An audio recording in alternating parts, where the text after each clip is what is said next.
everybody!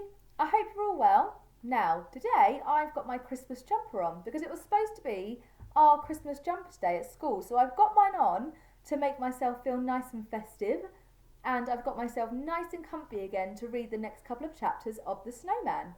Now, again, you might see some ears pop up while I'm reading this today because Simba has decided to join us again for chapters 5 and 6. Now, at the end of the last chapter, you may remember that James had built his fabulous snowman, and he had given his snowman some eyes and a nose and ears, and he had given his snowman a scarf and a hat and some buttons for his coat. But James still felt like there was something missing. So let's read the next chapter then and see what happens. So chapter 5. But even with his new buttoned up coat, the snowman still didn't look happy. That was when James heard his dad singing away in the milking parlour, and that was when he remembered something Mum sang to him sometimes. Mum and Dad both liked singing. If ever he was feeling a bit sad and miserable, and it was quite often on his way to school in the mornings, she'd put her arm around him, wipe away any tears, and sing that song about when you are smiling and the world smiles with you. He liked singing that song. It always cheered him up, for a while at least.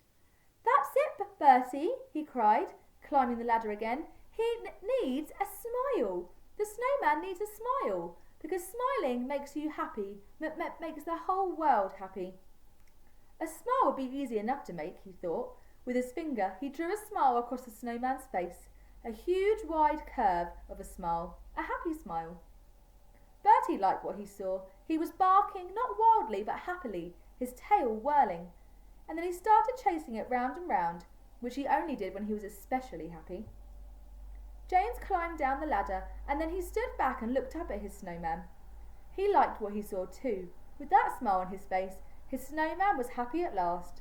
So James smiled too and hummed his mum's song. And there's a little picture as well of the snowman, and he's finally got a smile. As he looked up at him, James decided that he loved his happy snowman more than anything, even more than Bertie, although he wasn't going to tell him that, and far more than the bright green mountain bike with big fat tyres, but all the same he still hoped he'd get one for Christmas. There was so much to do that day, there always was on Christmas Eve. James kept asking Mum and Dad and Grandma to come out and see his surprise. He was longing to show everyone his snowman, now that he was finished, but everyone was too busy. Grandma was busy mixing the chestnut stuffing for the turkey, and she had to get the Brussels sprouts ready too, so she couldn't come and look. Mum was busy giving the sheep their hay and feeding the hens and collecting their eggs and taking big and little out to their field, so she couldn't come and look.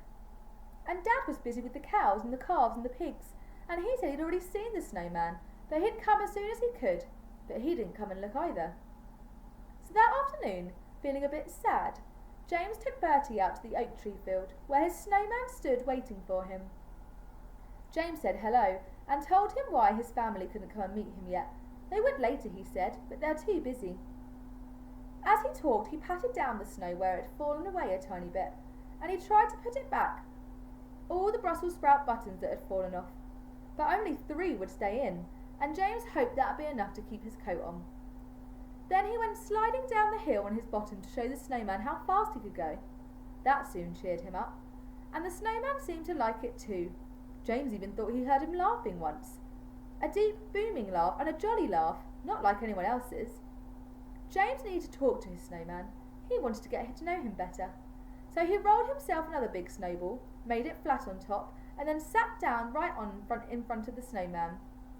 Sitting there in his snow chair, James told the snowman all about himself. Well, not all of it, just the interesting things, like his best toys, and Paul Millard, who he wanted as his best friend, and the green mountain bike, and how he wished he could stop stuttering and stammering, because everyone at school laughed at him. And then he told him that his favourite food was raspberry jelly, and that he hated Brussels sprouts. The snowman smiled and listened quite happily, so that cheered James up. Something else was cheering him up too, but he couldn't think what it was, though he still felt a little sad that everyone was too busy to come and look at his surprised snowman. He was just telling the snowman how much he wanted a green mountain bike like Paul Millard's for Christmas, when he heard the sound of footsteps crunching in the snow behind him. He turned round, and they were all there, Mum, Dad and Grandma. "We've come to see your surprise," said Dad. "Wow, wow, wow," said Mum, gazing up at the snowman in wonder. "Amazing! And the best thing about him is his smile." "He's magnificent, James," said Grandma, reaching out to touch the snowman. "He's wonderful, almost like he's real, like he's living and breathing. I love those 3 lovely coat buttons too. Do you know, I thought I was missing a few Brussels sprouts. Still, on cold days like this, you've got to keep yourself buttoned up even if you are a snowman." James skipped through the snow all the way back to the house.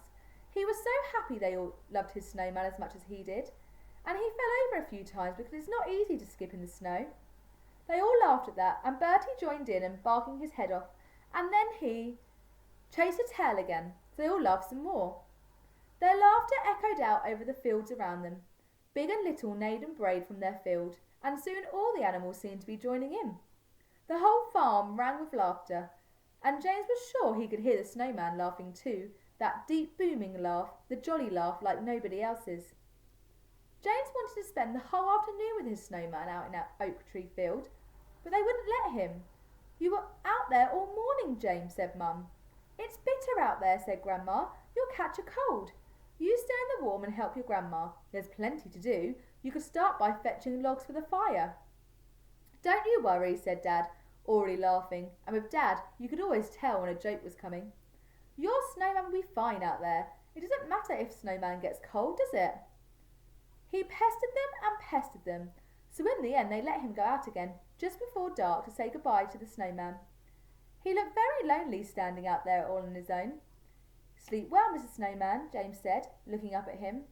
"I'll dream about you, and you dream about me, and then we won't be lonely, will you?" "Christmas Day tomorrow. Father Christmas might bring me my green mountain bike. That's if I'm a good little boy," Mum says. "And then we could go for a ride in it together, couldn't we? Anyway, got to go. Don't want to, but that's my tea time, and I promised Mum I'd be back inside until she could count to 500. James walked through the snow back to his house, feeling on top of the world. That night, it was Mum's turn to read him a story. James said he wanted the snowman, but Mum said he always wanted that one, and he had a snowman of his own right now, which is a lot better than the one in the story. And anyway, she wanted to read him her favourite Christmas story, which was The Night Before Christmas. It was quite good, but not as good as the snowman, but he didn't tell Mum that. Afterwards, Dad and Grandma came up, and he had more hugs. As usual, Grandma told him not to let the bedbugs bite, and Dad said he mustn't try to stay awake to see Father Christmas come creeping into his room. Dad laid out the stocking on the end of James's bed. "It's empty now," he said, "but if you go to sleep like a good little boy, when you wake up it'll be full of presents, you see." And then they were all gone, and James was alone. He hated being alone at school, and he was alone in his bedroom now, but that was all right. Somehow he never felt alone at home, not in the same way, and he thought of his snowman, all alone in his field. The owl hooted. "They don't go twit-twoo-a-twit-twoo at all," James thought, "and that owl's alone too, and he stutters and stammers as well. Maybe that's why I like owls." But then he thought, none of us are alone, not really. Sometimes we think we are, but I know the owl is out there, and I know the snowman is out there, and there's voices downstairs, so I'm not alone, not really. James liked thinking. Thinking and dreaming were his 2 favourite things. Okay, right, so we'll stop there. And then the next chapter in the book is Christmas Day. So we'll have to wait and find out to see what happens on the special day. So I'll see you tomorrow. Bye.